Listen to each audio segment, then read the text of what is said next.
दोस्तों, आज की इस वीडियो में हम आपको एक बहुत ही अच्छी सी ट्रिक लेके आए आपके लिए। और ट्रिक ये है कि किस तरीके से आप हिडन फाइल के बगैर किसी भी सॉफ्टवेयर के आप फाइलों को हिडन कर सकते हैं और उन फाइलों को वापस ला सकते हैं। तो चलिए नाज़रीन, आज की वीडियो को शुरू करते हैं। सबसे पहले नाज़रीन, आपने फ़ाइल मैनेजर में चला जाना है और फाइल मैनेजर में जो भी आप फाइल हाइड करना चाहते हैं उस फाइल को ओपन कर लेना है।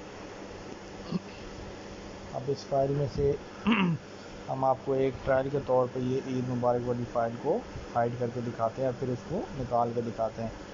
आपने फ़र्ज़ करें इस फाइल को हाइड करना है तो इस फाइल के ऊपर मोर ऑप्शन पे क्लिक करना है और यहाँ पे आपने मोर ऑप्शन में से रीनेम का बटन दबाना है। अब जो भी नई फाइल का नाम है उस फाइल के नाम के स्टार्ट पे आपने जाके यहाँ पर डॉट प्रेस कर देना है, एक फुल स्टॉप प्रेस कर देना और ओके कर देना है। ओके करके जब आप वापस आएंगे तो देखेंगे, रिफ़्रेश करेंगे तो नाज़रीन वो फाइल यहाँ से गायब हो जाएगी। अब आप देख सकते हैं कि वो फाइल यहाँ पे नज़र नहीं आ रही। ठीक है, अब हम इसी फ़ाइल को नाज़रीन ईद मुबारक वाली फ़ाइल को वापस लेके आते हैं। तो आपने सबसे पहले मी के बटन पर क्लिक किया और यहाँ से सेटिंग्स पे चले गए। सेटिंग्स पे जाने के बाद आपने show hidden files and show system files पे क्लिक को ऑन किया, वापस गए और वापस जाने के बाद आप सीधा गैलरी के अंदर आए। गैलरी में आने के बाद इमेजेस पे क्लिक किया और यहाँ पे आके आपने नाज़रीन देखा कि आपको फ़ाइल वापस मिल चुकी है।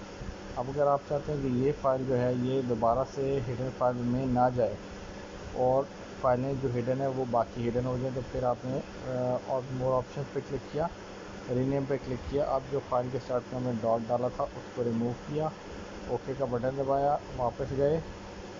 वापस जाने के बाद आपने मी के बटन पर क्लिक किया, दोबारा सेटिंग में जाके ये दोनों ऑफ़ कर दिए और वापस आप मेन ब्राउज़र में गए, इमेजेस पे गए और रिफ़्रेश का बटन दबाया। अब देखना देंगे आपकी वो फाइल वापस आ चुकी है और गई नहीं है।